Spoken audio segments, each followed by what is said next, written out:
வணக்கம், எல்லாம் நல்லா இருக்கீங்களா? அந்த க்ரௌட்ல பேச முடியாது, அதனால தான் இங்க ஃப்ரீயா உங்களுக்கு கொடுக்கலாம் தான் இங்க வர சொன்னது. சாப்பிட்டீங்களா எல்லாம்? கேளுங்க, என்ன கேள்வி?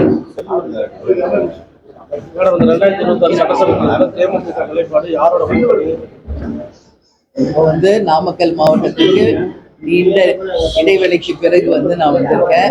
எதற்காக வந்திருக்கேன்னா, கட்சியினுடைய கொள்கை விளக்க பொதுக்கூட்டம் நேற்று ஈவினிங் நடந்தது. நீங்க எல்லாரும் அங்க இருந்தீங்க.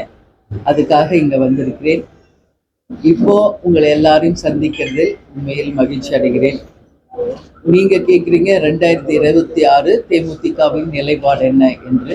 நான் ஏற்கனவே உங்களுக்கு சொல்லியிருக்கேன், கட்சியினுடைய வளர்ச்சியை மட்டுமே இப்போ நாங்கள் ஃபோக்கஸ் பண்ணிட்டு இருக்கோம். ஜனவரி 9ஆம் தேதி கடலூர் மாவட்டத்தில் நாங்கள் ஒரு மாபெரும் மாநாடு நடத்த இருக்கிறோம். அப்பொழுது உறுதியாக தேமுதிக யாருடன் கூட்டணி அமைத்திருக்கிறது, எத்தனை தொகுதி, யார் வேட்பாளர் என்பதெல்லாம் உங்களுக்கு அறிவிப்போம்.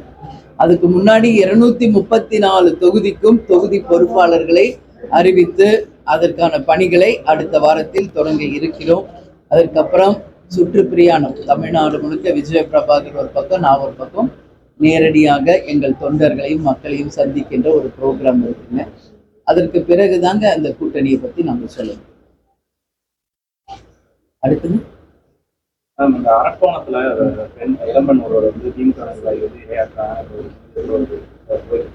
பார்த்தங்க. பாலியல் வன்கொடுமை மிக மோசமா போயிட்டு இருக்குங்க. இப்பதான் பொள்ளாச்சி வழக்குல ஒரு மிகப்பெரிய தீர்ப்பை நமது நீதி அரசர்கள் கொடுத்திருக்காங்க. அதுக்கு நான் தலை வணங்குறேன். பெண்களை இன்னைக்கு தவறாக பயன்படுத்துகிற நிலை நிச்சயம் மாறணும். தமிழ்நாடு முழுக்க எல்லா இடத்துலையும் இது இருக்கு. அதுக்கு மிக முக்கிய காரணம் மது, கஞ்சா. இதுதான், வேலை இல்லை. ஸோ வெட்டியா டைம் பாஸ் பண்ண தெரியாத இளைஞர்கள் இந்த மாதிரி போய் தவறான பாதையில போகக்கூடிய ஒரு நிலைமை இருக்குங்க. அதனால இன்னைக்கு திமுகவை சேர்ந்த ஒருவரை பற்றி ஒரு செய்தி வந்திருக்கு. அவரை கட்சி பதவியிலிருந்து நீக்கியிருக்காங்க. இது மட்டும் பத்தாதுங்க, கடுமையான தண்டனை வழங்கும் போதுதான், எப்படி இப்போ பொள்ளாச்சி வழக்குல ஆயுள் தண்டனை எப்படி கொடுத்திருக்காங்களோ அது போல இந்த மாதிரி தவறுகள் செய்பவர்கள் யாராக இருந்தாலும் கடுமையான தண்டனை வழங்கும் போதுதான் இதற்கு நிரந்தரமாக தீர்வு காண முடியும் என்பதில் எந்த சந்தேகமும் இல்லை. எனவே ஒட்டுமொத்த பெண்களின் சார்பாக இது போன்ற செயல்களை நாங்கள் வன்மையாக கண்டிக்கிறோம். அந்த வழக்கில் அவருக்கு முன்ஜாமீன் கிடைச்சிருச்சு, காவல்துறை கைது பண்ணுறது. ஏன்னா இது பாலியல் வழக்கு ஒரு தொடர்பு. இது எப்படி பாக்குறீங்க? ஆக்சுவலா அரசாங்கம் ஒரு கைது பண்ணியிருந்தா அவருக்கு பெயில் கிடைச்சிருக்காரு, பெயில் எடுத்துட்டாரு. இது மாதிரி குற்றவாளிகள் தப்பிக்கிறதுக்கோ இல்ல சாட்சிகளை வைக்கிறதுக்கோ வழி நான் என்ன சொல்றேன், இப்ப வேணா பெயில் வாங்கி வெளியே போலாங்க. ரொம்ப நாள் திருட வெளியே வாழ முடியாது.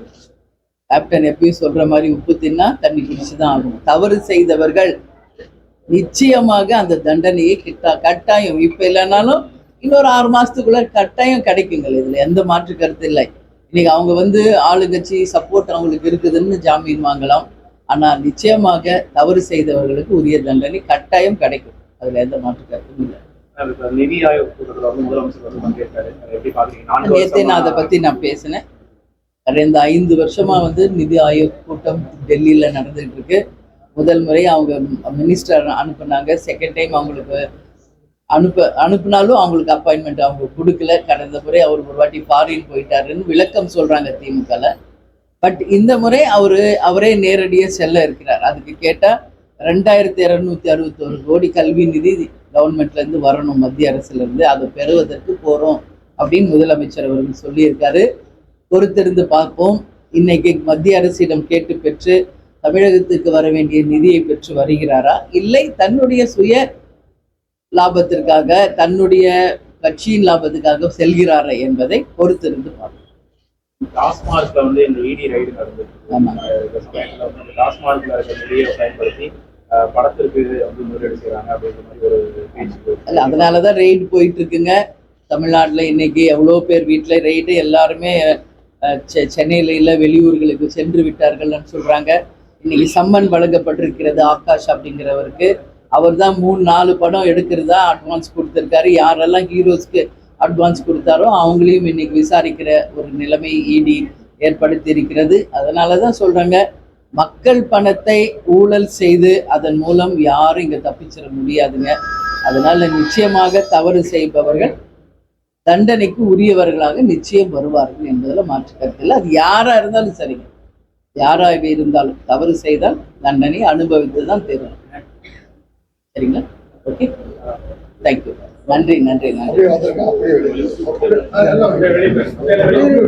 துல்லியமாக தினசரி நடப்பு நிகழ்வுகளையும் கல்வி, விளையாட்டு, அரசியல், வாழ்க்கை முறை, மருத்துவம், தொழில்துறை, சினிமா, பொழுதுபோக்கு போன்ற பல்வேறு நிகழ்ச்சிகளையும் உடனுக்குடன் காண கேப்டன் டிவி மற்றும் கேப்டன் நியூஸ் சமூக வலைத்தள பக்கங்களோடு இணைந்திருங்கள். உங்கள் வணிகத்தை கேப்டன் டிவி மற்றும் கேப்டன் நியூஸில் விளம்பரத்தின் மூலம் மேம்படுத்த விருப்பமா? உடனே கீழே கொடுக்கப்படும் எண்ணிற்கு தொடர்பு கொள்ளுங்கள்.